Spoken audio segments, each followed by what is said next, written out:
Kodagu channel ವಾರ್ತೆಗಳ ಪ್ರಾಯೋಜಕರು Muliya Keshav Bhat and sons, ಚಿನ್ನಾಭರಣಗಳ ಬೃಹತ್ ಮಳಿಗೆ, ಮಡಿಕೇರಿ, ಗೋಣಿಕೊಪ್ಪ, ಪುತ್ತೂರು, ಬೆಳ್ತಂಗಡಿ, ಬೆಂಗಳೂರು. ಶಾರದಾ ಜ್ಯುವೆಲರ್ಸ್, ಕೊಡಗಿನ ಸಾಂಪ್ರದಾಯಿಕ ಆಭರಣಗಳ ಬೃಹತ್ ಮಳಿಗೆ, Aras road, Mysuru. A to Z super market, Vishwamanava double road, Kuvempu Nagar, Mysuru. SLV Promax, corn mix and corn products, Kushalnagar. Prashanth furnitures, ನಿಮ್ಮ ಅಂದದ ಮನೆಗೆ ಚಂದದ ಪೀಠೋಪಕರಣಗಳ ಮಳಿಗೆ, industrial area, Madikeri. Fabins family restaurant, ಬೆಕಾಚಿ resto cafe, always cell tower, ಕೊಯ್ದು ರಸ್ತೆ, ಮಡಿಕೇರಿ. ವಿರಾಜಪೇಟೆ ಸಮೀಪದ ಗೌರಿಕೆರೆ ಪ್ರದೇಶದಲ್ಲಿ ತಡೆಗೋಡೆ ಕುಸಿತದಿಂದ ಮನೆಗೆ ಹಾನಿಯಾದ ಪ್ರಕರಣ ಗಂಭೀರ ಸ್ವರೂಪ ಪಡೆದುಕೊಂಡಿದೆ. ಘಟನೆ ನಡೆದು 20 ದಿನಗಳಾದರೂ ಅಧಿಕಾರಿಗಳು ಸ್ಥಳಕ್ಕೆ ಭೇಟಿ ನೀಡಿದ ಹಿನ್ನೆಲೆಯಲ್ಲಿ ವಿಧಾನ ಪರಿಷತ್ ಸದಸ್ಯರಾದ ಎಂಪಿ ಸುಜಾ ಕುಶಾಲಪ್ಪ ಅವರು ಸ್ಥಳಕ್ಕೆ ಭೇಟಿ ನೀಡಿ ಪರಿಶೀಲನೆ ನಡೆಸಿ ಪುರಸಭೆ ಅಧಿಕಾರಿಗಳ ವಿರುದ್ಧ ತೀವ್ರ ಆಕ್ರೋಶ ವ್ಯಕ್ತಪಡಿಸಿ ಸಂಬಂಧಪಟ್ಟ ಇಲಾಖೆಗಳಿಗೆ ತಕ್ಷಣ ಕ್ರಮ ಕೈಗೊಳ್ಳುವಂತೆ ಸೂಚನೆ ನೀಡಿದ್ದಾರೆ. ಖಾಸಗಿ ವ್ಯಕ್ತಿಯೊಬ್ಬರು ತಮ್ಮ ಜಾಗದಲ್ಲಿ ಅಕ್ರಮ ಕಾಮಗಾರಿ ನಡೆಸಿದ್ದಾರೆ. ಮನೆಯ ಮಾಲೀಕರಾದ ಶಾಲಿನಿ ಅವರು ಊರಿನಲ್ಲಿ ಇಲ್ಲದ ಸಂದರ್ಭ ಈ ರೀತಿ ಕಾಮಗಾರಿ ಮಾಡಿ ತಡೆಗೋಡೆ ಕುಸಿಯುವಂತೆ ಮಾಡಿದ್ದಾರೆ. ಕಾಮಗಾರಿಯ ಪರಿಣಾಮ ಪಕ್ಕದಲ್ಲಿರುವ ನಿವಾಸಿ ಶಾಲಿನಿ ಅವರ ಮನೆಯ ಹಿಂಭಾಗದ ತಡೆಗೋಡೆ ಕುಸಿದು ಮನೆಗೆ ಹಾನಿಯಾಗಿದೆ. ಘಟನೆ ಬಳಿಕ ಸಂತ್ರಸ್ತರಾದ ದಿವಂಗತ ಸುಕುಮಾರ್ ಅವರ ಪತ್ನಿ ಶಾಲಿನಿ ವಿರಾಜಪೇಟೆ ಪೊಲೀಸ್ ಠಾಣೆಗೆ ಲಿಖಿತ ದೂರು ಸಲ್ಲಿಸಿದ್ದರು. ಆದರೆ ಪುರಸಭೆ ಅಧಿಕಾರಿಗಳು ಹಾಗೂ ಅಭಿಯಂತರರು ಸ್ಥಳಕ್ಕೆ ಬಾರದಿರುವುದು ಸಾರ್ವಜನಿಕ ಆಕ್ರೋಶಕ್ಕೆ ಕಾರಣವಾಗಿದೆ. ಮತ್ತೆ ಅಲ್ಲಿಂದ ಯಾರು ತಗೊಂಡಿದ್ದಾರೆ ಟ್ರಾನ್ಸ್ಫರ್ ಆಗದಿದ್ರೆ ಇಬ್ಬರಾಳ ಮೇಲೆ ಆಕ್ಷನ್ ಯಾವುದು ಬ್ಲಾಸ್ಟಿಂಗ್ ಪರ್ಮಿಷನ್ ಹೇಳಿದ್ದೀನಿ. ಕಂಪ್ಲೇಂಟ್ ಅಲ್ಲಿ ಮುನ್ಸಿಪಾಲಿಟಿ ಒಂದು ಕೊಡಬೇಕು, ಇವರೊಂದು ಕೊಟ್ಟಿದ್ದಾರೆ. ಅದೇ ಈಗ ಆಲ್ರೆಡಿ ಸುಜಾ ಕುಶಾಲಪ್ಪ ಅವ್ರು ಮಾತಾಡ್ತಾರೆ. ಸಂದೀಪ್ ನಮಸ್ತೆ ಸಂದೀಪ್ ಅವರೇ, ಈಗ ವಿರಾಜಪೇಟೆಯಲ್ಲಿ ನಾ ಒಂದು 5 ದಿವಸದ ಹಿಂದೆ ಇಲ್ಲೊಂದು ತಡೆಗೋಡೆ ಬ್ಲಾಸ್ಟಿಂಗ್ ಆಗಿ ಇದು ನಿಂಗದ ಮನೆ ಈ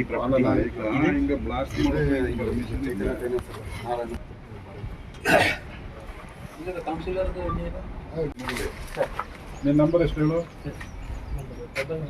99 ಇಲ್ಲಿ ಜಲವೊಂದು ಎಷ್ಟು ಡೇಂಜರ್ ಗೊತ್ತಿದೆ. ಇದೀಗ ವಿರಾಜಪೇಟೆ ಅದಕ್ಕೆ ಮಣ್ಣತ್ತಿತ್ತು ರಿಟರ್ನ್ ಗಾಳಿಗಳು ಮಳೆ ಕಮ್ಮಿ ವೈನಾಡಿಗಿಂತ ಸೀರಿಯಸ್ ಆಗಿ ಹುಡುಕಿದ್ರು.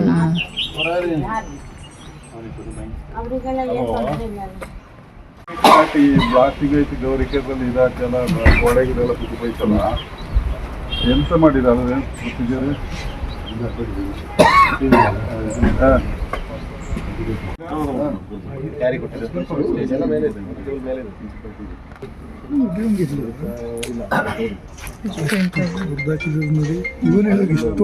ಈ ಮನೆಯವ್ರು ಮಾಡ್ಕೊಂಡಿದ್ರು ಈಗ ದಾಡಪೆತ್ತು ಉಂಡದು ಎಷ್ಟು ಟೈಮ್ ಸೇಲ್ ಮಾಡಿದ್ದೆ?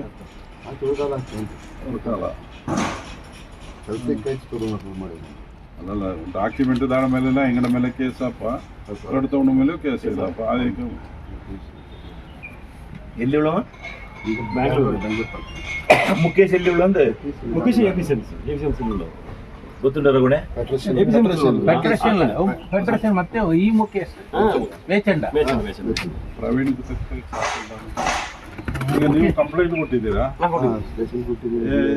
ಖಾಸಗಿ ಕಾಮಗಾರಿಯಿಂದಾಗಿ ತಡೆಗೋಡೆ ಸಂಪೂರ್ಣವಾಗಿ ಕುಸಿದಿದೆ. ಕಲ್ಲು ಮಣ್ಣು ಕೆಳಗೆ ಜಮೆಯಾಗಿದ್ದು ಮನೆಯ ಹಿಂಭಾಗ ನೇರವಾಗಿ ಅಪಾಯಕ್ಕೆ ಸಿಲುಕಿದೆ.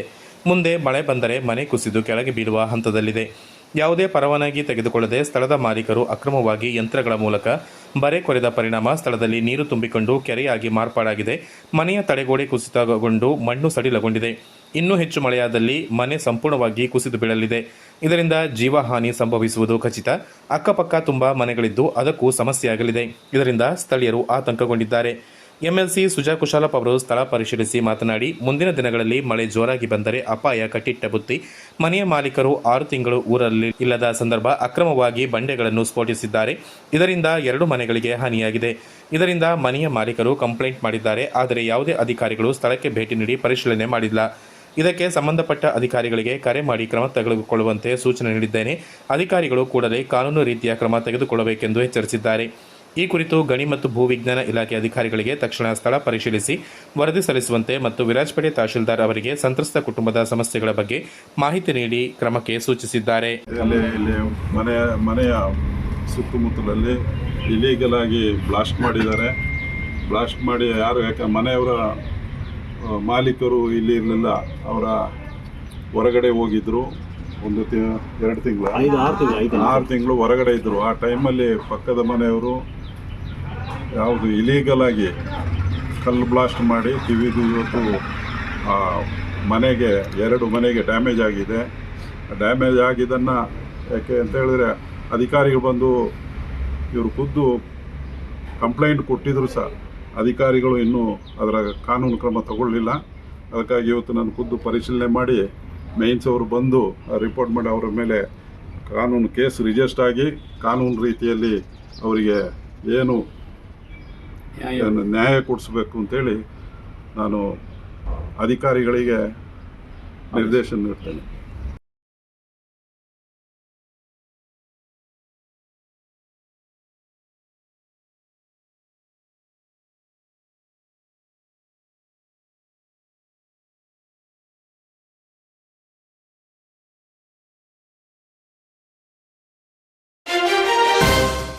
ಪೊನ್ನಂಪೇಟೆ ತಾಲೂಕಿನ ತೆರಾಲು, ಬಿರ್ನಾಣಿ, ಮರೆನಾಡು ಮತ್ತಿತರ ಪ್ರದೇಶಗಳಿಗೆ ಜಿಲ್ಲಾ ಕಾನೂನು ಸೇವಾ ಪ್ರಾಧಿಕಾರದ ಸದಸ್ಯ ಕಾರ್ಯದರ್ಶಿ ಹಾಗೂ ಹಿರಿಯ ಸಿವಿಲ್ ನ್ಯಾಯಾಧೀಶರಾದ ಶುಭಾ ಅವರು ಭೇಟಿ ನೀಡಿ ಕಾರ್ಮಿಕರ ಹಕ್ಕುಗಳ ಸಂಬಂಧ ಜಾಗೃತಿ ಮೂಡಿಸಿದರು. ಕಾರ್ಮಿಕರಿಗಾಗಿ ಸರ್ಕಾರದಿಂದ ಹಲವು ಕಾರ್ಯಕ್ರಮಗಳಿದ್ದು, ಪ್ರಮುಖವಾಗಿ ಪ್ರಧಾನಮಂತ್ರಿ ಶ್ರಮಯೋಗಿ ಮಾನ್ಧನ್ ಯೋಜನೆ, ಅಸಂಘಟಿತ ಕಾರ್ಮಿಕರಿಗೆ ಸ್ಮಾರ್ಟ್ ಕಾರ್ಡ್ ಯೋಜನೆ, ಅಸಂಘಟಿತ ವರ್ಗದಲ್ಲಿ ದುಡಿಯುತ್ತಿರುವ ಕಾರ್ಮಿಕರಿಗೆ ಸಾಮಾಜಿಕ ಭದ್ರತೆ ಒದಗಿಸುವ ಉದ್ದೇಶದಿಂದ ಅಂಬೇಡ್ಕರ್ ಕಾರ್ಮಿಕ ಸಹಾಯ ಹಸ್ತ ಯೋಜನೆ, ಕಾರ್ಮಿಕ ಕಾಯ್ದೆಯಡಿ ನೋಂದಾಯಿತರಾದ ಕಾರ್ಮಿಕರಿಗೆ ಅಪಘಾತ ಪರಿಹಾರ ಸೌಲಭ್ಯ ಹೀಗೆ ಹಲವು ಕಾರ್ಯಕ್ರಮಗಳು ಇವೆ ಎಂದು ಮಾಹಿತಿ ನೀಡಿದರು. ಮಕ್ಕಳನ್ನು ಕಡ್ಡಾಯವಾಗಿ ಹತ್ತಿರದ ಶಾಲೆಗಳಿಗೆ ಕಳುಹಿಸುವಂತಾಗಬೇಕು. ಜೊತೆಗೆ 5ನೇ ಮತ್ತು 6ನೇ ತರಗತಿಯಿಂದ ವಿದ್ಯಾರ್ಥಿ ನಿಲಯ ಹಾಗೂ ವಸತಿ ನಿಲಯ ಸೌಲಭ್ಯವಿದ್ದು, ಇವುಗಳನ್ನು ಬಳಸಿಕೊಂಡು ಶಿಕ್ಷಣಕ್ಕೆ ಒತ್ತು ನೀಡಬೇಕು. ಆ ನಿಟ್ಟಿನಲ್ಲಿ ಪ್ರತಿಯೊಬ್ಬರೂ ಜಾಗೃತರಾಗಬೇಕು ಎಂದು ಶುಭಾ ಅವರು ಕರೆ ನೀಡಿದರು. ಸಮಾಜದಲ್ಲಿ ಆದಿವಾಸಿಗಳು ಇತರರಂತೆ ಬದುಕು ಕಟ್ಟಿಕೊಳ್ಳುವತ್ತ ಮನಸ್ಸು ಮಾಡಬೇಕು. ಈ ನಿಟ್ಟಿನಲ್ಲಿ ಸರ್ಕಾರದ ಯೋಜನೆಗಳನ್ನು ಸದುಪಯೋಗಪಡಿಸಿಕೊಳ್ಳುವತ್ತ ಗಮನ ಹರಿಸಬೇಕು. ಯಾವುದೇ ಕಾರಣಕ್ಕೂ ವಿದ್ಯಾಭ್ಯಾಸದಿಂದ ವಂಚಿತರಾಗಬಾರದು ಎಂದು ಜಿಲ್ಲಾ ಕಾನೂನು ಸೇವಾ ಪ್ರಾಧಿಕಾರದ ಸದಸ್ಯ ಕಾರ್ಯದರ್ಶಿ ಅವರು ಸಲಹೆ ಮಾಡಿದರು. ರಾಷ್ಟ್ರದ ಅಭಿವೃದ್ಧಿ ಎಂದರೆ ಪ್ರತಿಯೊಬ್ಬರಿಗೂ ಸಹ ಕನಿಷ್ಠ ಸೌಲಭ್ಯ ತಲುಪಬೇಕು. ಜೊತೆಗೆ ತಕ್ಕ ಮಟ್ಟಿಗೆ ಸುಸ್ಥಿತಿಯಲ್ಲಿ ಜೀವನ ದೂಡಬೇಕು. ಪ್ರತಿಯೊಬ್ಬರೂ ಬದಲಾದಾಗ ರಾಷ್ಟ್ರದ ಅಭಿವೃದ್ಧಿ ಸಾಧ್ಯ. ಆ ನಿಟ್ಟಿನಲ್ಲಿ ಚಿಂತಿಸಬೇಕಾಗಿದೆ ಎಂದು ಹೇಳಿದರು. ತೆರಾಲು ಗ್ರಾಮದ ವಿವಿಧ ಪ್ರದೇಶಗಳಿಗೆ ಭೇಟಿ ನೀಡಿ ಕಾರ್ಮಿಕರ ಕಾಯ್ದೆ ಬಗ್ಗೆ ಜಾಗೃತಿ ಮೂಡಿಸಿದರು. ಮರೆನಾಡು ಸರ್ಕಾರಿ ಪ್ರೌಢಶಾಲೆಗೆ ಭೇಟಿ ನೀಡಿ ಅಲ್ಲಿನ ವಿದ್ಯಾರ್ಥಿಗಳೊಂದಿಗೆ ಸಂವಾದ ನಡೆಸಿದರು. ಲಭ್ಯವಿರುವ ಅವಕಾಶಗಳನ್ನು ಸರಿಯಾಗಿ ಬಳಸಿಕೊಂಡು ಮುನ್ನಡೆಯಬೇಕು. ಶಿಕ್ಷಣದಿಂದ ಮಾತ್ರ ಸಮಾಜದಲ್ಲಿ ಬದಲಾವಣೆ ಮತ್ತು ಅಭಿವೃದ್ಧಿ ಕಾಣಲು ಸಾಧ್ಯ. ಆ ನಿಟ್ಟಿನಲ್ಲಿ ಶಾಲೆಯನ್ನು ಬಿಟ್ಟಿರುವ ಮಕ್ಕಳಿದ್ದಲ್ಲಿ ಹತ್ತಿರದ ಶಾಲೆಗೆ ಅಥವಾ ವಸತಿ ನಿಲಯಕ್ಕೆ ಸೇರ್ಪಡೆ ಮಾಡುವಂತಾಗಬೇಕು ಎಂದು ಮನವಿ ಮಾಡಿದರು. ವಿರಾಜಪೇಟೆ ಗ್ರಾಮಾಂತರ ಪೊಲೀಸ್ ಠಾಣಾ ವ್ಯಾಪ್ತಿಯ ಅಮ್ಮತ್ತಿ ಮತ್ತು ಒಂಟೆಂಗಡಿಯಲ್ಲಿ ವಿರಾಜಪೇಟೆ ಗ್ರಾಮಾಂತರ ಪೊಲೀಸ್ ಅಧಿಕಾರಿ ಮತ್ತು ಸಿಬ್ಬಂದಿಗಳಿಂದ ದ್ವಿಚಕ್ರ ವಾಹನದ ಸವಾರರು ಹೆಲ್ಮೆಟ್ ಧರಿಸುವ ಬಗ್ಗೆ ಮತ್ತು ಸಂಚಾರ ಸುರಕ್ಷತೆಯ ಬಗ್ಗೆ ಅರಿವು ಕಾರ್ಯಕ್ರಮ ನಡೆಸಲಾಯಿತು.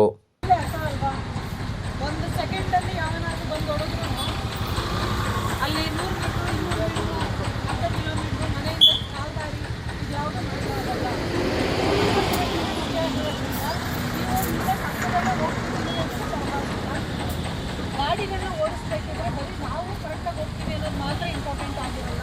ಆಪೋಸಿಟ್ ಹೆಂಗೆ ಬರ್ತಾರೆ ಏನಾಗಿದೆ ಅನ್ನೋದು ಇಂಪಾರ್ಟೆಂಟ್ ಆಗುತ್ತೆ. ಸೊ ನಾವು ಕರೆಕ್ಟಾಗಿ ಹೋಗ್ತೀವಿ ಆಪೋಸಿಟ್ ಬರೋರು ಹೆಂಗೆ ಬರ್ತಾರೆ ಏನು ನೀವು ಅಬ್ಸರ್ವ್ ಮಾಡಬೇಕು. ಮತ್ತು ನಿಮ್ಮ ಫ್ಯಾಮಿಲಿಗಳು ಶ್ರೇಯಸ್ಗೋಸ್ಕರ ನಮ್ಮ ಮಕ್ಕಳು ಗಾಡಿ ಓಡಿಸಿದ್ರೆ ಇಷ್ಟು ಚಿಕ್ಕ ಏಜಿಗೆ ಗಾಡಿ ಓಡಿಸಿದ್ದಾನೆ ಅಂತ ಕೊಂಬೇನೂ ಬರಲ್ಲ. ಮೈನವರು ಮಕ್ಕಳುಗಳಿಗೆ ಯಾವುದೇ ಕಾರಣಕ್ಕೂ ದಯವಿಟ್ಟು ಗಾಡಿಗಳನ್ನ ಕೊಡಬೇಡಿ. ನಿಮಗೆ ಗೊತ್ತು, ನಾವೆಲ್ಲ ಚೆನ್ನಾಗಿ ದಶಪುಷ್ಟವಾಗಿ ಇನ್ನೂ ಚೆನ್ನಾಗಿದ್ರು ಕೂಡ ಎಷ್ಟೋ ಸರಿ ಗಾಡಿ ಕಂಟ್ರೋಲ್ ಸಿಗಲ್ಲ, ಸ್ಪೀಡ್ ಇರಲ್ಲ, ಅಪೋಸಿಟ್ ಬಂದಾಗ ಇನ್ನು ಹೋಗ್ಬೇಕು ಅನ್ನೋದು ಗೊತ್ತಿರಲ್ಲ. ಅಂಥ ಸಂದರ್ಭದಲ್ಲಿ ಏನಾದರೂ ಮಕ್ಕಳ ಕೈ ಕೊಟ್ಟರೆ ಅವ್ರು ಫಿಸಿಕಲಿ ಮೆಂಟಲ್ ಕೇಪಬಿಲಿಟಿ ಇಲ್ಲ ಅಂತಲೇ ಗೌರ್ಮೆಂಟು ಅವ್ರಿಗೆ 18% ಕೊಡಲ್ಲ ಅಂತ ಹೇಳಿದ್ದಾರೆ. ನೀವು ಅವರಿಗೆಲ್ಲ ಕ್ರೇಜಿಗೋಸ್ಕರ ನನ್ನ ಮಗ ಇಷ್ಟು ವಯಸ್ಸಿಗೆ ಗಾಡಿ ಓಡಿಸ್ತಾನೆ, ನಮ್ಮನ್ನೆಲ್ಲ ಕರ್ಕೊಂಡು ಹೋಗ್ತಾನೆ ಅಂತ ಅಂದ್ಬಿಟ್ಟು ಖುಷಿ ಕೊಟ್ಟು ಅದಕ್ಕೆ ಫೈನ್ ಆಗ್ತಕ್ಕಂಥದ್ದು, ಅದಕ್ಕೆ ಪನಿಷ್ಮೆಂಟ್ ತಗೊಳ್ತಕ್ಕಂಥದ್ದು. ಮಕ್ಕಳ ಜೊತೆಗೆ ನೀವು ಫಸ್ಟು ಅಫೆನ್ಸ್ ಯಾರ್ಯಾರು ಇರ್ತೀರ ಒಂದಾಗಿ ಮೈನವರು ಮಕ್ಕಳಿಗೆ ಗಾಡಿ ಸ್ಪೆಷಲಿ 2 ವೀಲರ್ಸ್ ಅದ ಹೆಲ್ಮೆಟ್ ಹಾಕಂತ ಗಾಡಿ ಓಡಿಸ್ತೀವಿ. ಅದರಲ್ಲಿ ಬೇರೆ ರೂಲ್ಸನ್ನು ಫಾಲೋ ಮಾಡ್ಬೋದು ಅಂತ. ರೂಲ್ಸನ್ನು ಫಾಲೋ ಮಾಡೋದನ್ನ ಯಾವ ಮಾಡಲ್ಲ. ಯಾರಾದರೂ ಫಾಲೋ ಮಾಡ್ತಿಲ್ಲ ನಿಮ್ಮ ಸುರಕ್ಷತೆ ದೃಷ್ಟಿಯಿಂದನೇ ಮಾಡಿ ಅಂತ ಹೇಳುವಾಗ ಕಮೆಂಟ್ ಮಾಡ್ತಾರೆ. ಅದು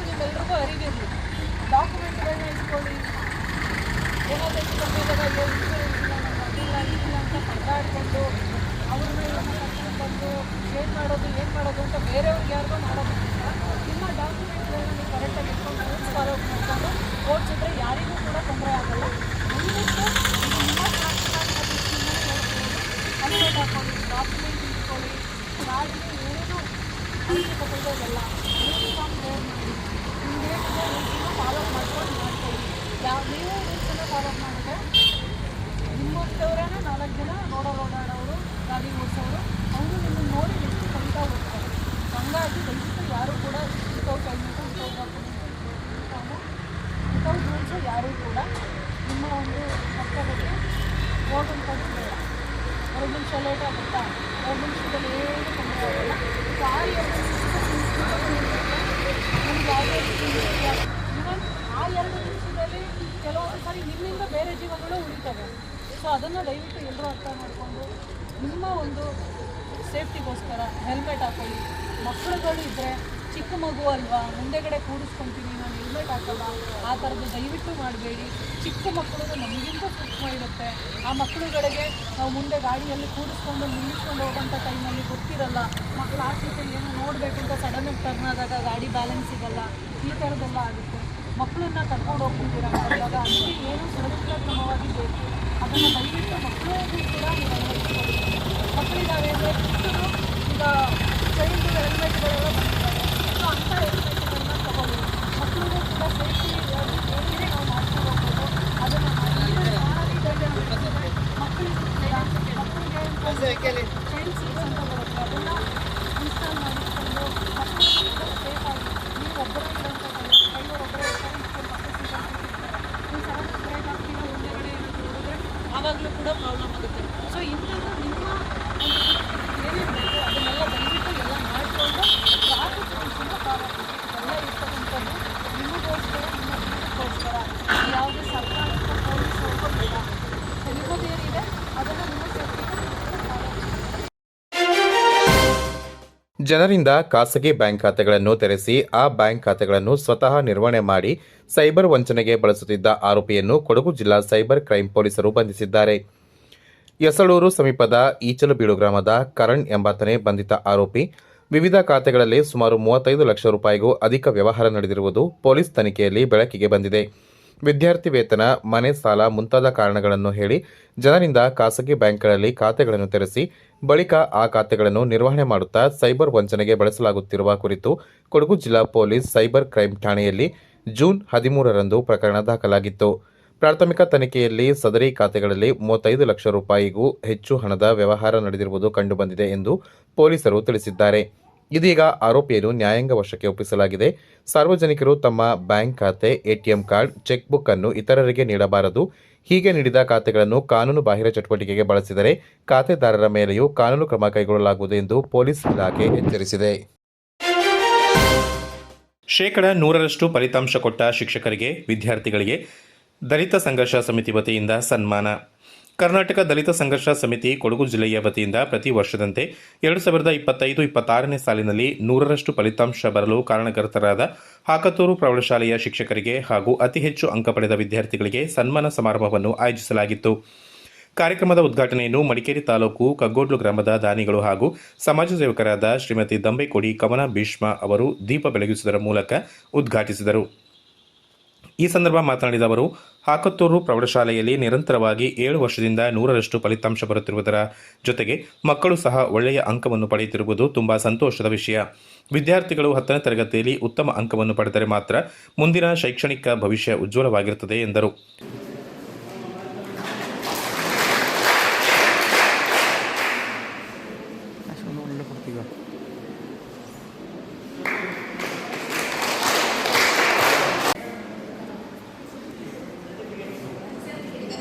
ವೀಕ್ಷಣೆ ಮಾಡುತ್ತಿರುವ ಎಲ್ಲ ವಿದ್ಯಾರ್ಥಿಗಳಿಗೆ ನಿಮಗೊಂದು ಪ್ರೇರಣೆ, ನಿಮಗೆ ಪ್ರೋತ್ಸಾಹ. ನೀವೆಲ್ಲರೂ ಕೂಡ ಈ ಸ್ಥಾನದಲ್ಲಿ ಮುಂದಿನ ವರ್ಷ ಕೂತು ಒಳ್ಳೆಯ ಒಂದು ಸನ್ಮಾನಕ್ಕೆ ಭಾಜನರಾಗಬೇಕು. ಎಲ್ಲವನ್ನು ನಿಮ್ಮ ಮನಸ್ಸಿನಲ್ಲೂ ಕಣ್ಣಿನಲ್ಲೂ ತುಂಬಿಕೊಂಡು ಈಗ ಹೇಗೆ ನೀವು ಸಂತೋಷವನ್ನು ಪಡ್ತಾರೋ ಮುಂದಿನ ವರ್ಷದಕ್ಕಿಂತಲೂ ಹೆಚ್ಚು ಸಂತೋಷ ನಿಮ್ಮ ಪಾಲಿಗೆ ಲಭ್ಯವಾಗಬೇಕು.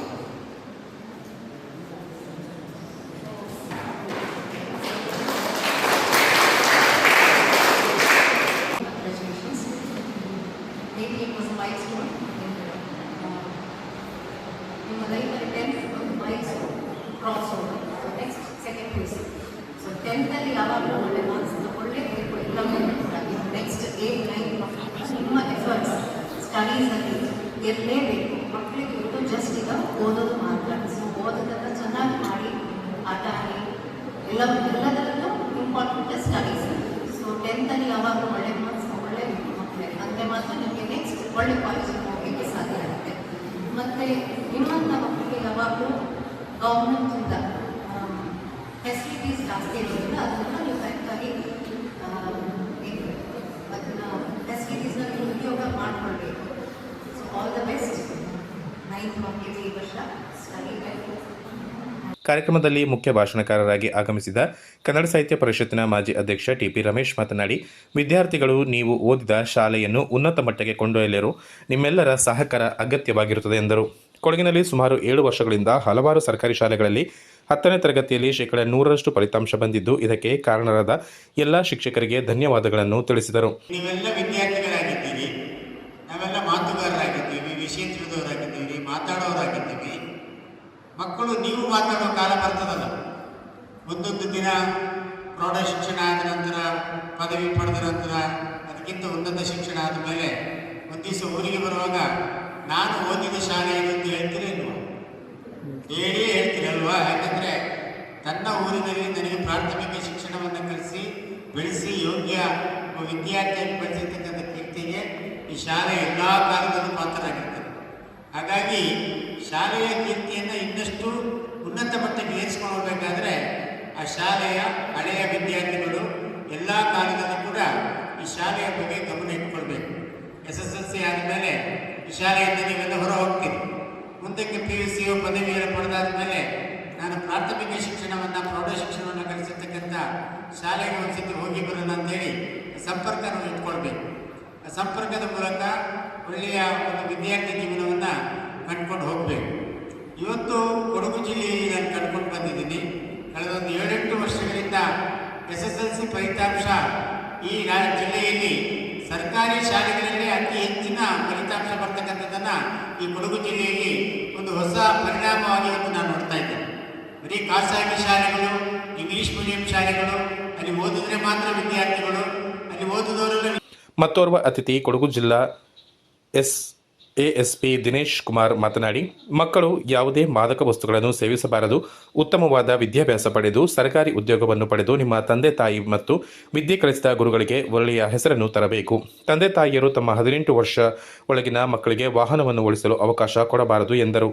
ಕಾರ್ಯಕ್ರಮದ ಅಧ್ಯಕ್ಷತೆ ವಹಿಸಿದ್ದ ದಲಿತ ಸಂಘರ್ಷ ಸಮಿತಿಯ ಜಿಲ್ಲಾ ಸಂಚಾಲಕ ದಿವಾಕರ್ ಮಾತನಾಡಿ, ನಮ್ಮ ಸಂಘಟನೆಯು ವಿಶ್ವರತ್ನ ಡಾಕ್ಟರ್ BR ಅಂಬೇಡ್ಕರ್ ಅವರ ತತ್ವ ಮತ್ತು ಆದರ್ಶವನ್ನು ಅಳವಡಿಸಿಕೊಂಡಿರುವುದರ ಜೊತೆಗೆ ಶಿಕ್ಷಣಕ್ಕೆ ಹೆಚ್ಚಿನ ಒತ್ತು ನೀಡಲಾಗುತ್ತಿದೆ. ಸುಮಾರು 10-12 ವರ್ಷಗಳಿಂದ ಸರ್ಕಾರಿ ಪ್ರೌಢಶಾಲೆಯಲ್ಲಿ 100% ಫಲಿತಾಂಶ ಬಂದ ಶಾಲೆಗಳಿಗೆ ಹೋಗಿ ಅಲ್ಲಿಯ ಶಿಕ್ಷಕರಿಗೆ ಹಾಗೂ ಆ ಶಾಲೆಯಲ್ಲಿ ಅತಿ ಹೆಚ್ಚು ಅಂಕ ಪಡೆದ ವಿದ್ಯಾರ್ಥಿಗಳನ್ನು ಗುರುತಿಸಿ ಸನ್ಮಾನ ಮಾಡಿಕೊಂಡು ಬರಲಾಗುತ್ತಿದೆ ಎಂದರು. ಕಾರ್ಯಕ್ರಮದಲ್ಲಿ ದಾನಿಗಳಾದ ದಂಬಿಕೊಡಿ ಕವನ ಭೀಷ್ಮ ಅವರನ್ನು ಸಂಘಟನೆ ವತಿಯಿಂದ ಶಿಕ್ಷಕರು, ವಿದ್ಯಾರ್ಥಿಗಳು ಸಮ್ಮುಖದಲ್ಲಿ ಸನ್ಮಾನ ಮಾಡಲಾಯಿತು. ಶಿಕ್ಷಕಿ ತನುಜಾ ಪ್ರಾಸ್ತಾವಿಕವಾಗಿ ಮಾತನಾಡಿದರು. ಶಾಲೆಯ ಮುಖ್ಯ ಶಿಕ್ಷಕರು ಸ್ವಾಗತಿಸಿ ಸಂಘಟನೆಯ ಜಿಲ್ಲಾ ಪ್ರೇಮ ಕೃಷ್ಣಪ್ಪ ಅವರು ವಂದಿಸಿದರು. ಕೊಡಗು ಜಿಲ್ಲೆಯಲ್ಲಿ ಅವ್ಯಾಹತವಾಗಿ ನಡೆಯುತ್ತಿದ್ದ ಕಾಡು ಕೋಣ ಮತ್ತು ಕಾಡೆಮ್ಮೆಗಳ ಬೇಟೆಗಾರರನ್ನು ಅರಣ್ಯ ಇಲಾಖೆ ತಂಡ ಹೆಡೆಮುರಿ ಕಟ್ಟಿದ್ದು, ಇದರ ಹಿಂದಿನ ಜಾಲವನ್ನು ಭೇದಿಸಲು ಮುಂದಾಗಿದ್ದಾರೆ. ಕಳೆದೊಂದು ತಿಂಗಳಲ್ಲಿ ಸುಂಟಿಕೊಪ್ಪ ವ್ಯಾಪ್ತಿಯ ಕೆದಕಲ್ ಮತ್ತು ಹಾಲೇರಿ ಸಮೀಪ 2 ಕಾಡುಕೋಣಗಳು ಗುಂಡೇಟಿನಿಂದ ಮೃತಪಟ್ಟಿದ್ದವು. ಆಗ ಇದನ್ನು ತೋಟಗಳ ಮಾಲೀಕರು ಅಥವಾ ಕಾಡುಕೋಣದಿಂದ ತೊಂದರೆ ಅನುಭವಿಸಿದವರು ಮಾಡಿದ ಕೃತ್ಯ ಎಂದೇ ಭಾವಿಸಲಾಗಿತ್ತು. ಆದರೆ ಈಗ ಮಾಂಸ ಸಮೇತ ಬೇಟೆಗಾರರು ಸಿಕ್ಕಿಬಿದ್ದಿರುವುದು ಕಾಡುಕೋಣ ಕಾಡೆಮ್ಮೆಗಳ ವ್ಯವಸ್ಥಿತ ಬೇಟೆಗೆ ಪುಷ್ಟಿ ನೀಡಿದಂತಾಗಿದೆ. ಸಂಪಾಜೆ ಮೀಸಲು ಅರಣ್ಯ ಪ್ರದೇಶದಲ್ಲಿ ಕಾಡುಕೋಣ ಬೇಟೆಯಾಡಿ ಅದರ ಮಾಂಸ ಸಾಗಿಸುತ್ತಿದ್ದ ಜೀಪಿನ ಮೇಲೆ ಅರಣ್ಯ ಇಲಾಖೆ ಸಿಬ್ಬಂದಿಗಳು ಗುಂಡು ಹಾರಿಸಿದ ಸಂದರ್ಭ ಜೀಪಿನಲ್ಲಿದ್ದ 2 ಆರೋಪಿಗಳು ಗಾಯಗೊಂಡ ಘಟನೆ ಮಡಿಕೇರಿ ತಾಲೂಕಿನ ಬೆಟ್ಟತೂರು ಗ್ರಾಮದಲ್ಲಿ ನಡೆದಿದೆ. ನಾಪೋಕ್ಲು ಸಮೀಪದ ಕೊಳಕೇರಿ ಗ್ರಾಮದ ಯಾಕೂಬ್ ಹಾಗೂ ಜುಬೇರ್ ಗಾಯಗೊಂಡ ಆರೋಪಿಗಳಾಗಿದ್ದಾರೆ. ಜೀಪನ್ನು ವಶಕ್ಕೆ ಪಡೆದು ಪರಿಶೀಲನೆ ನಡೆಸಿದ ಸಂದರ್ಭ 266 ಕೆಜಿ ಕಾಡುಕೋಣದ ಮಾಂಸ, ಕತ್ತಿ, 4 ಜೀವಂತ ಕಾಡುತೂಸು ಮತ್ತು ಚಾಕುಗಳು ಪತ್ತೆಯಾಗಿವೆ. ಸಂಪಾಜೆ ವ್ಯಾಪ್ತಿಯಲ್ಲಿ ವನ್ಯಜೀವಿಯನ್ನು ಹತ್ಯೆ ಮಾಡಿ ಅದರ ಮಾಂಸವನ್ನು ವಾಹನದಲ್ಲಿ ಸಾಗಿಸುತ್ತಿರುವ ಬಗ್ಗೆ ಗುರುವಾರ ರಾತ್ರಿ ಮಡಿಕೇರಿ ವಲಯ ಅರಣ್ಯ ಇಲಾಖೆ ಅಧಿಕಾರಿಗಳಿಗೆ ಖಚಿತ ಮಾಹಿತಿ ಲಭಿಸಿತ್ತು. ಈ ಹಿನ್ನೆಲೆಯಲ್ಲಿ ಮಡಿಕೇರಿ ಬೆಟ್ಟತೂರು ರಸ್ತೆಯ ಸುಬ್ರಹ್ಮಣ್ಯ ದೇವಸ್ಥಾನದ ಬಳಿ ರಾತ್ರಿ ವೇಳೆ ಅರಣ್ಯ ಇಲಾಖೆ ಅಧಿಕಾರಿಗಳು ಮತ್ತು ಸಿಬ್ಬಂದಿಗಳು ಕಾದು ಕುಳಿತಿದ್ದರು. ಈ ಸಂದರ್ಭ ಜೀಪು ಕೂಡ ಆಗಮಿಸಿದ್ದು, ಅರಣ್ಯ ಸಿಬ್ಬಂದಿ ಜೀಪನ್ನು ತಡೆಯುವ ಪ್ರಯತ್ನ ನಡೆಸಿದ್ದರು. ಈ ವೇಳೆ ಅರಣ್ಯ ಸಿಬ್ಬಂದಿಗಳ ಮೇಲೆ ಜೀಪನ್ನು ಹರಿಸುವ ಪ್ರಯತ್ನ ನಡೆದಿದ್ದು, ಅರಣ್ಯ ಸಿಬ್ಬಂದಿಗಳು ಗುಂಡು ಹಾರಿಸಿದ್ದಾರೆ. ಈ ಸಂದರ್ಭ ಗುಂಡು ಜೀಪಿಗೆ ತಗುಲಿದ್ದು ವಾಹನದಲ್ಲಿದ್ದ ಕೊಳಕೇರಿ ಗ್ರಾಮದ ಯಾಕೂಬ್ ಮತ್ತು ಜುಬೇರ್ ಗಾಯಗೊಂಡಿದ್ದಾರೆ ಎಂದು ಮಡಿಕೇರಿ ವಿಭಾಗದ ಡಿಸಿಎಫ್ ಅಭಿಷೇಕ್ ತಿಳಿಸಿದ್ದಾರೆ. ಗಾಯಗೊಂಡ ಇಬ್ಬರು ಗಾಬರಿಯಾಗಿ ಪಕ್ಕದಲ್ಲಿದ್ದ ಕಾಫಿ ತೋಟಕ್ಕೆ ಬಿದ್ದಿದ್ದಾರೆ ಎಂದು ಹೇಳಲಾಗಿದೆ. ಕತ್ತಲೆಯಲ್ಲಿ ಹುಡುಕಾಟ ನಡೆಸಿದರೂ ಆರೋಪಿಗಳು ಪತ್ತೆಯಾಗಲಿಲ್ಲ. ಅರಣ್ಯ ಇಲಾಖೆ ಅಧಿಕಾರಿಗಳು ಜೀಪನ್ನು ವಶಕ್ಕೆ ಪಡೆದು ಅರಣ್ಯ ಕಚೇರಿಗೆ ಸ್ಥಳಾಂತರಿಸಿ ಪರಿಶೀಲಿಸಿದ ಸಂದರ್ಭ ಕಾಡುಕೋಣದ ಮಾಂಸ, ಜೀವಂತ ಕಾಡತುಸುಗಳು, ಮಾಂಸ ಮಾಡಲು ಬಳಸಿದ್ದ ಕತ್ತಿ, ಚಾಕುಗಳು ಪತ್ತೆಯಾಗಿವೆ. ಈ ಕುರಿತು ವನ್ಯಜೀವಿ ಸಂರಕ್ಷಣಾ ಕಾಯ್ದೆ ಅಡಿಯಲ್ಲಿ ಇಬ್ಬರು ಆರೋಪಿಗಳ ವಿರುದ್ಧ ಪ್ರಕರಣ ದಾಖಲಾಗಿದೆ. ಕಾವೇರಿ ನಿಸರ್ಗಧಾಮದಲ್ಲಿ ಕಲಾ ನಡಿಗೆ ಜನರ ಬಳಿಗೆ ಕಾರ್ಯಕ್ರಮಕ್ಕೆ ಚಾಲನೆ. ಕನ್ನಡ ಮತ್ತು ಸಂಸ್ಕೃತಿ ಇಲಾಖೆ ಮಡಿಕೇರಿ ವಿಭಾಗ ಉಪ ಅರಣ್ಯ ಸಂರಕ್ಷಣಾಧಿಕಾರಿಗಳ ಕಚೇರಿ ಸಂಯುಕ್ತ ಆಶ್ರಯದಲ್ಲಿ ಕುಶಾಲನಗರದ ಕಾವೇರಿ ನಿಸರ್ಗಧಾಮದಲ್ಲಿ ಹಮ್ಮಿಕೊಂಡಿದ್ದ ಕಲಾ ನಡಿಗೆ ಜನರ ಬಳಿಗೆ ಸಾಂಸ್ಕೃತಿಕ ಕಾರ್ಯಕ್ರಮಕ್ಕೆ ಚಾಲನೆ ನೀಡಲಾಯಿತು.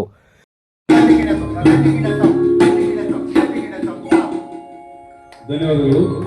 ಈ ಕಾರ್ಯಕ್ರಮವನ್ನು ಒಂದೆರಡು ಉತ್ತರಗಳೊಂದಿಗೆ ಕನ್ನಡ ಮತ್ತು ಸಂಸ್ಕೃತಿ ಇಲಾಖೆಯ ಹಾಗೂ ಅರಣ್ಯ ಇಲಾಖೆಯ ಸಹಯೋಗದಲ್ಲಿ ಇವತ್ತು ನಿಸರ್ಗಧಾಮ ಬಹುಶಃ ನಮ್ಮ ಕೊಡಗು ಜಿಲ್ಲೆಗೆ ಒಂದು ಮುಕುಟ ಮಣಿ ಇದ್ದಂತೆ ಈ ನಿಸರ್ಗಧಾಮ. ಪ್ರವಾಸಿಗರು ಇಲ್ಲಿ ಬಂದು ತಮ್ಮ ಒಂದು ಸುತ್ತು ಹಾಕಿದರೆ ಒಂದು ಆಹ್ಲಾದಕರವಾದಂತಹ ಒಂದು ವಾತಾವರಣದೊಂದಿಗೆ ಮನಸ್ಸಿಗೆ ಒಂದು ನೆಮ್ಮದಿಯನ್ನು ಕೊಡುವಂತಹ ಸ್ಥಳ. ಇಂತಹ ಒಂದು ಸ್ಥಳದಲ್ಲಿ ಅವರ ಇನ್ನೂ ಸಹ ಹೆಚ್ಚಿನದಾಗಿ ಒಂದು ಒಳ್ಳೆಯ ರೀತಿಯಲ್ಲಿ ನಮ್ಮ ಸಂಸ್ಕೃತಿಯನ್ನು ಪ್ರತಿಬಿಂಬಿಸುವಂತಹ ಹಾಡುಗಳನ್ನು ಇಲ್ಲಿ ಸ್ವಾದಿಸಬೇಕು ಎಂಬ ಉದ್ದೇಶದಿಂದ ಹೊಸ ಯೋಜನೆ ಕನ್ನಡ ಮತ್ತು ಸಂಸ್ಕೃತಿ ಇಲಾಖೆಯ ಒಂದು ಹೊಸ ಯೋಜನೆ ಈಗ ಕಲಾ ನಡಿಗೆ ಜನರ ಬಳಿಗೆ ಅಂತ ನಮ್ಮ ಸಹಾಯಕ ನಿರ್ದೇಶಕರು ಈಗಾಗಲೇ ಪ್ರಾಸ್ತಾವಿಕವಾಗಿ ಅದನ್ನೆಲ್ಲ ಹೇಳಿದ್ದಾರೆ. ಇಂತಹ ಒಂದು ಕಾರ್ಯಕ್ರಮಕ್ಕೆ ಸಹಕಾರವನ್ನು ನೀಡಿ ನಿಸರ್ಗಧಾಮದಲ್ಲಿ ಒಂದು ಒಳ್ಳೆಯ ರೀತಿಯಲ್ಲಿ ಕಾರ್ಯಕ್ರಮವನ್ನು ಆಯೋಜನೆ ಮಾಡಿದರೆ ಇದು ಯಶಸ್ಸು ಕಾಣುತ್ತದೆ ಎಂಬತಕ್ಕಂಥ ಉದ್ದೇಶವನ್ನು ಇಟ್ಕೊಂಡು ನಮ್ಮ BS ಲೋಕೇಶ್ ಸಾಗರ್ ಅವರು ಕನ್ನಡ ಸಿರಿ ಸ್ನೇಹ ಬಳಗದ ಅಧ್ಯಕ್ಷರಾಗಿ ಹಲವಾರು ಕಾರ್ಯಕ್ರಮಗಳನ್ನು ಮಾಡ್ತಾ ಇದ್ದಾರೆ. ಬಿಟ್ಟು ಅಲ್ಲಿದ್ದಾರೆ. ಪ್ರವಾಸಿಗರು ಕೂಡ ನಾವು ಮಾತಾಡ್ತಿರೋದು ಏನಾದ್ರು ಕೇಳಿಸ್ತಾ ಇದ್ರೆ ನಿಮ್ಗೆ ಬೇಕಾದ್ರೆ ಈಗ ಮೌನಾಚರಣೆಯನ್ನು ಅವ್ರಿಗೆ ಆರಂಭ ಮಾಡ್ತೀವಿ. 1 ನಿಮಿಷ ಮೌನಾಚರಣೆಯನ್ನ ಮಾಡ್ಬೇಕು ಅಂತೇಳಿ ಕೇಳ್ಕೊಳ್ತೇವೆ. ಸ್ವಲ್ಪ ಸೌಂಡ್ ಕೊಡಪ್ಪ. ಪ್ರವಾಸಿಗರು ಸ್ವಲ್ಪ ಆರಿಸಿ. ಈಗ 1 ನಿಮಿಷ ಜಾನಕಿ ಅಮ್ಮ ಅವರಿಗೆ ಮೌನಾಚರಣೆಯನ್ನ ಆರಂಭಿಸ್ತೇವೆ. 1 ನಿಮಿಷ ನಿಂತಲ್ಲೇ ತಮ್ಮ ಮೌನವನ್ನು ಆಚರಣೆ ಮಾಡಿ ಮತ್ತೆ ನಿಮ್ಮ ಪ್ರವಾಸವನ್ನು ಮುಂದುವರಿಸಬೇಕು. ಕೇಳಿಸ್ಕೊಳ್ದೇ ಇರೋದು ಏನ್ ಮಾಡಕ್ಕಾಗಲ್ಲ. ಈಗ ಜಾನಕಿ ಅಮ್ಮನವರ ವಿದ್ವಾನ್ BC ಶಂಕರಯ್ಯ ಕಾರ್ಯಕ್ರಮ ಉದ್ಘಾಟಿಸಿದರು. ಕನ್ನಡ ಮತ್ತು ಸಂಸ್ಕೃತಿ ಇಲಾಖೆ ಸಹಾಯಕ ನಿರ್ದೇಶಕ ಕುಮಾರ್, ಕುಶಾಲನಗರ ಕನ್ನಡ ಸಿರಿ ಸ್ನೇಹ ಬಳಗದ ಅಧ್ಯಕ್ಷ BS ಲೋಕೇಶ್ ಸಾಗರ್, ಇಲಾಖೆಯ ನಿವೃತ್ತ ಅಧಿಕಾರಿ ಮಣಜೂರು ಮಂಜುನಾಥ್, ನಿವೃತ್ತ ಪ್ರಾಧ್ಯಾಪಕ ಸಬಲಂ ಭೋಜಣ್ಣ ರೆಡ್ಡಿ, ಕನ್ನಡ ಸಿರಿ ಸ್ನೇಹ ಬಳಗದ ಪ್ರಮುಖ KK ನಾಗರಾಜ ಶೆಟ್ಟಿ, ಅರಣ್ಯ ಇಲಾಖೆಯ ಸಿಬ್ಬಂದಿ ನಾಣಯ್ಯ, ವಾದ್ಯಗೋಷ್ಠಿಯ ತಬಲಗಾರ ರಂಗಪ್ಪ, ಕೀಬೋರ್ಡ್ ದಿನಕರ್, ಗಾಯಕರಾದ ಸತೀಶ್, ಲಕ್ಷ್ಮಿ, ಶರ್ಮಿಳಾ ಮತ್ತಿತರರು ಇದ್ದರು. BS ಲೋಕೇಶ್ ಸಾಗರ್ ಮತ್ತು ತಂಡದಿಂದ ಸುಗಮ ಸಂಗೀತ ಕಾರ್ಯಕ್ರಮ ನಡೆಯಿತು.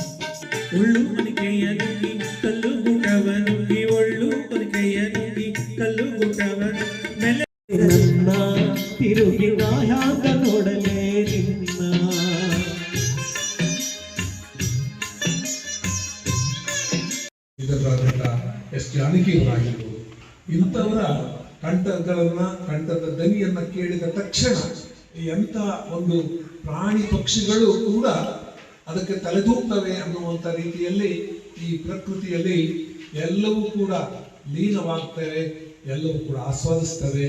ಅದರ ಮಧ್ಯದಲ್ಲಿ ಇಲ್ಲಿ ಬರ್ತಕ್ಕಂಥ ಪ್ರವಾಸಿಗರು ಕೂಡ ಈ ಆತ್ಮೀಯವಾದಂಥ ಇಲ್ಲಿ ಇವತ್ತಿನ ಈ ಹಾಡುಗಾರರ ಹಾಡುಗಳನ್ನು ಕೇಳುವುದರ ಮೂಲಕ ಅವರಿಗೆ ಮೊದಲಿಡ್ತಾರೆ ಅನ್ನುವಂಥದ್ರ ಮೂಲಕ ಈ ಒಂದು ಕಲಾ ನಡಿಗೆ ಜನರ ಬಳಿಗೆ ಅಂದರೆ ಜನರು ಎಲ್ಲಿರ್ತಾರೆ ಅವರ ಒಂದು ಜಾಗಕ್ಕೆ ಹೋಗಿ ನಮ್ಮ ಸಂಸ್ಕೃತಿಯನ್ನು ಪ್ರಚಾರಪಡಿಸುವಂಥ ಒಂದು ಕಾರ್ಯಕ್ರಮ ಇದಾಗಿರುತ್ತೆ. ಆ ದೃಷ್ಟಿಕೋನದಲ್ಲಿ ಕಳೆದ ಸರಿ ನಾವು ಮಡಿಕೇರಿಯಲ್ಲಿ ಮಾಡೋದು.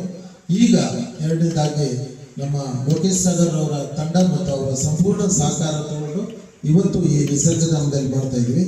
ಇವತ್ತಿನ ಈ ಕಾರ್ಯಕ್ರಮಕ್ಕೆ ಕನ್ನಡ ಸಂಸ್ಕೃತಿ ಇಲಾಖೆ ಹಾಗೂ ಅರಣ್ಯ ಇಲಾಖೆ ಎಲ್ಲ ಅಧಿಕಾರಿ ಸಿಬ್ಬಂದಿ ವರ್ಗದವರು ಈ ಕಾರ್ಯಕ್ರಮಕ್ಕೆ ಉತ್ತೇಜನ ನೀಡಿ ಪ್ರೋತ್ಸಾಹಿಸ್ತಾ ಇದ್ದಾರೆ. ಮತ್ತೊಮ್ಮೆ ತಮ್ಮೆಲ್ಲರಿಗೂ ಈ ಕಾರ್ಯಕ್ರಮವನ್ನು ಸವಿಬೇಕು.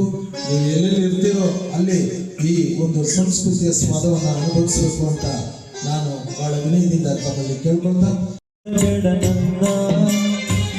ಹಿಂಗೆ ನೋಡಿದರೆ ನನ್ನ ತಿರುಗಿ ನಾ ಹ್ಯಾಂಗ ನೋಡಲೇ ನಿನ್ನ. ತೋಟದಿಂದ ಪಟ್ಟಣಕ್ಕೆ ಬಂದು ಪಟ್ಟಣದಲ್ಲಿ ಗಾಬರಿಯಿಂದ ಅಡ್ಡಾಡುತ್ತಿದ್ದ ಜಿಂಕೆಯನ್ನು ಶುಕ್ರವಾರ ಸಂಜೆ ಸ್ಥಳೀಯರು ಹಿಡಿದು ಅರಣ್ಯ ಇಲಾಖೆಗೆ ಒಪ್ಪಿಸಿದರು. ನಾಪೋಕ್ಲು ಕೊಡವ ಸಮಾಜದ ರಸ್ತೆಯಲ್ಲಿ ಓಡಿಬಂದ ಜಿಂಕೆ ಬಸ್ ನಿಲ್ದಾಣ ಬೇತು ರಸ್ತೆಯಲ್ಲಿ ಓಡಾಡುತ್ತಿದ್ದಾಗ ಕೆನರಾ ಬ್ಯಾಂಕ್ ಬಳಿ ಸ್ಥಳೀಯರು ಹಿಡಿದರು. ಗಾಬರಿಗೊಂಡಿದ್ದ ಜಿಂಕೆಗೆ ಕೆನರಾ ಬ್ಯಾಂಕ್ ಎಟಿಎಂ ಬಳಿ ನೀರು ಕುಡಿಸಿ ಆರೈಕೆ ಮಾಡಲಾಯಿತು ಎಂದು ಬ್ಯಾಂಕ್ ಸಿಬ್ಬಂದಿ ದೇವಪ್ಪ ತಿಳಿಸಿದರು. ಕೆನರಾ ಬ್ಯಾಂಕ್ ಕಡೆಗೆ ಬರುವಾಗ ನಾವು ಬಿದ್ದಿದ್ದೀವಿ. ಸೊ ಇವಾಗ ಫಾರೆಸ್ಟ್ ಅವರಿಗೆ ಒಪ್ಪಂದ ಮಾಡಬೇಕು ಅಂತ ನಾವು ಇದು ಮಾಡ್ತೀವಿ. ಇದು ಟೌನ್ ಕಡೆ ಬಂತು, ಕೊಡಸಮತಿ ರೋಡು ಅಲ್ಲಿಂದ ಪುನಃ ರಿಟರ್ನ್ ಬಂದಿದೆ. ನಾನು ಕೈ ಹಿಡಿಯೋಕ್ಕೆ ನೋಡಿದೆ, ಜಾರಿ ಬಿಡ್ತು. ಅದರ ಮಧ್ಯೆ ಕೆನರಾ ಬ್ಯಾಂಕ್ ಹತ್ರ ಹಿಡಿದು ಬಿಟ್ಟು ಸೇಫ್ ಮಾಡಿದ್ದಾರೆ.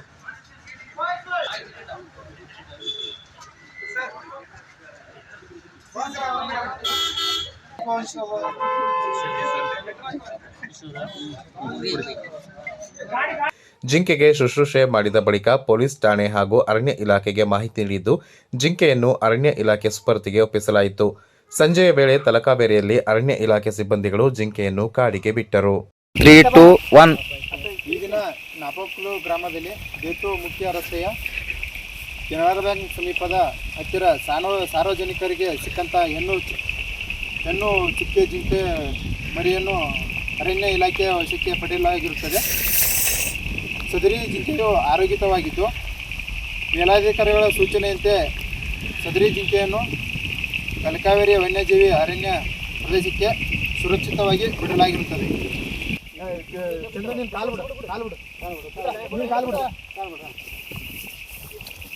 ವಿಡಿಯೋ ಮಾಡಿ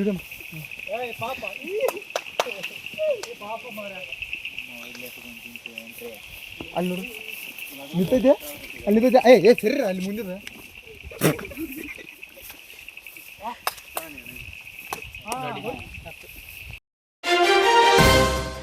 ಆರೋಗ್ಯವಂತ ಸಮಾಜ ನಿರ್ಮಾಣವಾಗಬೇಕು. ಚೇಂಬರ್ ಆಫ್ ಕಾಮರ್ಸ್ ಅಧ್ಯಕ್ಷ ಕೆಎಸ್ ನಾಗೇಶ್. ಆರೋಗ್ಯವಂತ ಸಮಾಜ ನಿರ್ಮಾಣ ಆದಾಗ ಮಾತ್ರ ಊರಿನ ಅಭಿವೃದ್ಧಿ ಸಾಧ್ಯ.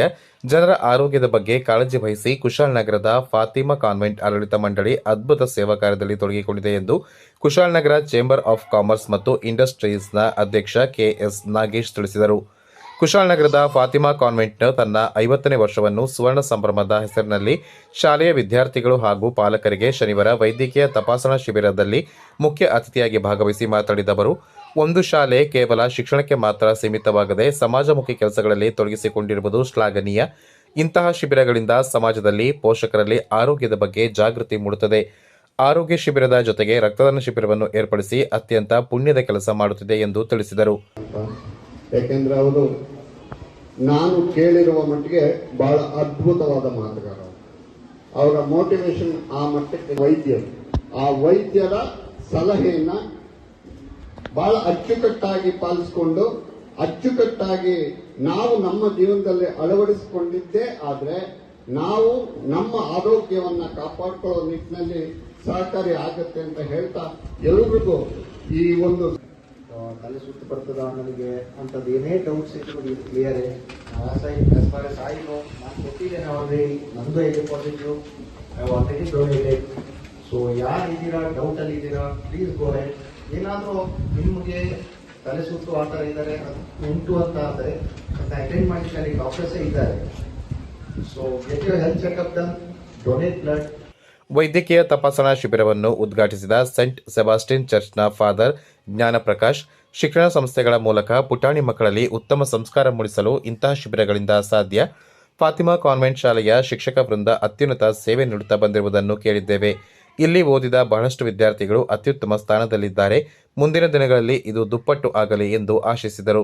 ತನಕ ಬರುತ್ತೀವಿ ಅಂತ ನಮಗೆ ಗೊತ್ತಿಲ್ಲ. ಕೆಲವರು 5 ವರ್ಷ, 10 ವರ್ಷ, 50 ವರ್ಷ, 90 ವರ್ಷ, 100 ವರ್ಷ ಅಲ್ಲಿ ತನಕ ಸಹ ಬದುಕಬಹುದು. ಈ ಬದುಕಿನುದ್ದಕ್ಕೂ ನಾವು ಅನೇಕ ಸವಾಲುಗಳನ್ನು ನಾವು ಜಯಿಸಬೇಕಾಗ್ತದೆ. ಬಡತನ, ಸಾಲದ ಬಾಧೆ, ಮತ್ತೆ ಮನೆಯಲ್ಲಿ ಸರಿಯಾದ ಪತಿ ಇಲ್ಲದಿದ್ದಾಗ, ಪತ್ನಿ ಇಲ್ಲದಿದ್ದಾಗ ಅವರ ಕಿರುಕುಳ, ಮಕ್ಕಳಿಗೆ ಸರಿಯಾಗಿ ವಿದ್ಯಾಭ್ಯಾಸ ಸಿಗ್ತಾ ಇರೋ ಅಥವಾ ಜ್ಞಾನ ತಲೆಗೆ ಹತ್ತುತ್ತಾ ಇರೋದಿಲ್ಲ. ಈ ತರ ಎಲ್ಲ ಸವಾಲುಗಳ ಮಧ್ಯೆ ಆರೋಗ್ಯವೂ ಸಹ ಒಂದು ಸವಾಲು ಅನ್ಬೋದು.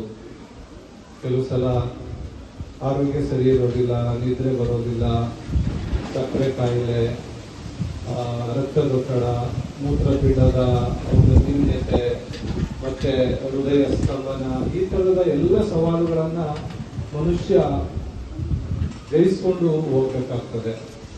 ಸೊ ಈ ನಿಟ್ಟಿನಲ್ಲಿ ನಾವು ಸಹ ಶಾಲೆಯ ಸಲಹಾ ಸಮಿತಿ ಸದಸ್ಯ ಡಾಕ್ಟರ್ ರಾಮ್ ಭಟ್, ಶಾಲೆಯ ಆಡಳಿತಾಧಿಕಾರಿ ಸಿಸ್ಟರ್ ಅರ್ಪಿತಾ, ಶಾಲೆಯ ವ್ಯವಸ್ಥಾಪಕಿ ಸಿಸ್ಟರ್ ಆಗ್ನೆಸ್, ಶಾಲೆಯ ಪ್ರತಿನಿಧಿ ಸಿಸ್ಟರ್ ಫ್ಲೋರೆಟ್, ಶಾಲೆಯ ಸಹಾಯಕ ಪ್ರತಿನಿಧಿ ಸಿಸ್ಟರ್ ಸೋಫಿಯಾ ಮೇರಿ, ಹಿರಿಯ ವಿದ್ಯಾರ್ಥಿಗಳಾದ ಆದರ್ಶ, ಗಣೇಶ, ಶಿಕ್ಷಕಿಯರಾದ ಭಾರತಿ, ಉಷಾ, ಸ್ಮಿತಾ, ದೈಹಿಕ ಶಿಕ್ಷಕ ಸಂತೋಷ್, ಜಾನ್ಸನ್, ಡೀನಾ, ಕಾರ್ಲೋಸ್, ನಮ್ರತಾ ಮತ್ತಿತರರು ಉಪಸ್ಥಿತರಿದ್ದರು. ಸ್ವಾಗತವನ್ನು ಸುನೀತಾ, ಧನ್ಯವಾದ ಸಮರ್ಪಿಸಿದವರು ಫಿಲೋಮಿನಾ, ಅಕ್ಷತಾ ಕಾರ್ಯಕ್ರಮವನ್ನು ನಿರ್ವಹಿಸಿದರು. ಸಾಗರಿಕಾ ಎನ್ನುವ 7ನೇ ತರಗತಿ ವಿದ್ಯಾರ್ಥಿನಿ ಭಗವದ್ಗೀತೆಯ ಒಂದು ಶ್ಲೋಕವನ್ನು ಓದಿ ಅದರ ಅರ್ಥವನ್ನು ಎಲ್ಲರಿಗೂ ಮನದಟ್ಟು ಮಾಡಿದರು.